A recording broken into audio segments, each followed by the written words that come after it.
Hey, well, I gotta talk. I gotta make a video because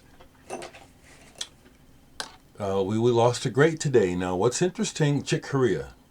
What's interesting to me is that I woke up this morning. Today is I have to make sure, 11th, Thursday. I woke up this morning feeling it. Not specifically Chick, but I woke up feeling. Now, honestly, I thought it was Yukihiro. I was hoping not. I was thinking possibly Yukihiro Takahashi, because he had brain surgery for brain cancer not too long ago, and he's recovering. So I pulled this and played this like this morning right away, and this is I'll just show it right quick. This is a Japanese first edition blue vinyl of his first or second. I think this is his second solo album, Murdered by the Music. Anyway, I hope Takahashi is okay.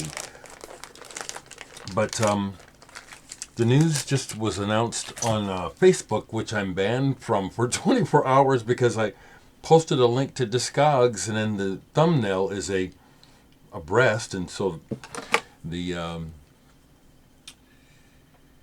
whatever you call it, the algorithm freaked out. Oh, community standards. So I can't talk about it on Facebook, which I would have. I would be talking about it now. It's being discussed, but Chick Corea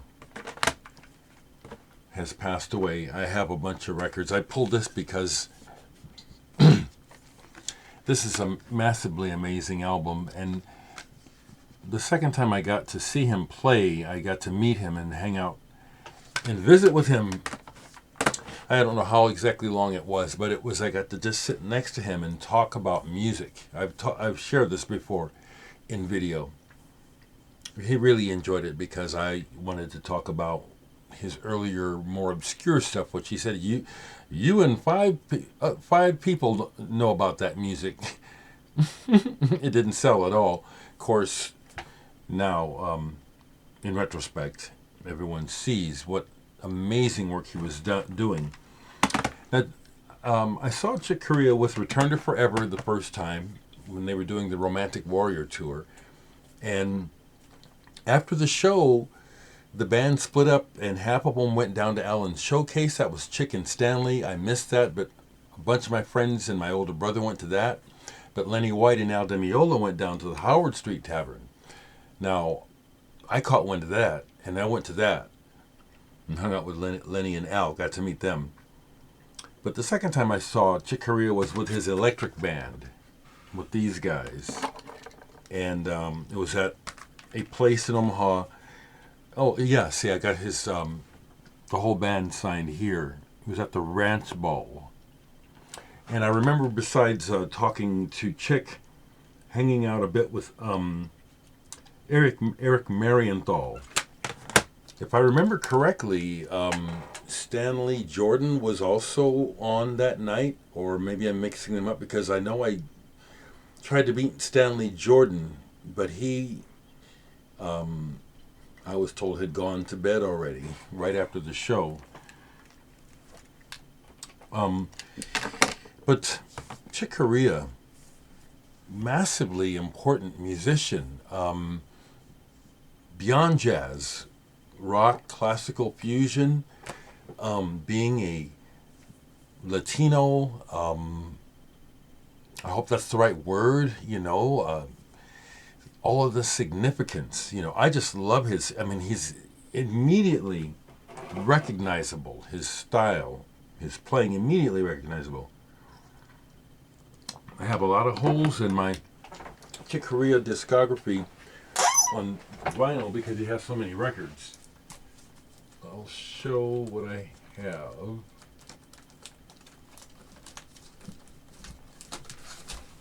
Let's see. Yeah, let's see what I have. Is that it? Okay. Chick Corea has, a massive discography. Like many musicians of his ilk and his age, he's done so much work. These aren't in any order. I'm just going to show what I dug up, and I have Chick Corea on other people's records. He was 79, and I understand it was cancer. Rest in peace. Music Magic. Son of a gun, I saw Chick Corea 3 times. I saw this band as well with Gail Moran. Yeah, I saw them. Yeah, I did see this show. I sure did. It wasn't nearly as impressive as the first Return to Forever show, but I saw them do this music. This was stunning live, Romantic Warrior. And of course they played the earlier stuff at the show. And I have those. They're all, I'm just showing. No Mystery, Return to Forever. Love this album, Where Have I Known You Before? Play the hell out of this. And then when this came out, just like Mahavishnu Orchestra, it was different, but it was in the same ilk, and so it was like this was blowing everyone's minds when it came out. Hymn of the Seventh Galaxy. Still love this album, and it's groundbreaking. It is. This is some groundbreaking shit.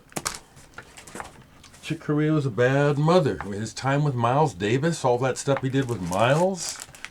Good Lord. So this is the album that I had a good discussion with Chick Corea about. This is out. It's fantastic. Just a killer. And I asked him about the composition and in particular the interplay with the drumming. And it was just great to talk to him about that. That's a fantastic album. Another early album of his, Sundance, which I just absolutely love. Song of the Wind on here, Converge on here. Early stuff. And then I'll see so many of his stuff. I could go on for a while. This is incredible. Live concert. The interplay of these musicians on this album is just... It's like I was talking about Cecil Taylor the other day, about this record, the way these two are interacting. This whole group is just, whoa. Talk about some improvisation woo. Light as a Feather, Chick Corea, Return to Forever. Just some of the finest music. This album and the other Return to Forever album, I can put them on at any time, and it does more than lighten my mood. It's just, this music is magical. This is just, man, these records, Chick Corea is a cut above. We lost a great one today, people. Now he sings, now he sobs. Let me just show these so I won't make this video too long. Crystal Silence. Oh, man. The story behind the making of this is real cool because it wasn't planned at all. Secret Agent, when he was crossing over and making money. So you can find this one cheap. Cheap Heat. Trio music live with Vitus and Roy Haynes. The Electric Band. The Electric Band has some good stuff. Chick Corea with Gary Burton, highly recommended. Lyric Suite for Sextet. This is not wallpaper music. These are to die for. The Piano Improvisations, Volume 1 and Volume 2. Like Abdullah Ibrahim Dallarbrand and Ryuichi Sakamoto, these are pianists who I enjoy listening to solo at almost any time. I like solo piano, but they get me anytime. Voyage with Steve Kujala. Like I said, what I have is incomplete, but I love his playing. There's another one that you can find probably pretty cheaply, My Spanish Heart, with Nicholas Economou on 2 pianos on Deutsche Grammophon. I need to play this. Another early one, A Song of Singing, with Dave Holland and Barry Altschul. Again, I know I'm showing these quick because I realize that, all you got to do is, if you want to look at the cover real good, just pause the video. It's real simple. Last one I have on vinyl that I can pull up right quick is Light Years. We lost a giant. That's, even though it's 79, that's a full life, but still. Just like with Mary Wilson the other day of the Supremes, who we lost, who was in her upper 70s. It's still sad. It's a shame. It's a great loss. These artists, these people who bring so much vitality and light, and they just make life so much better through their art. Rest in peace, Corea.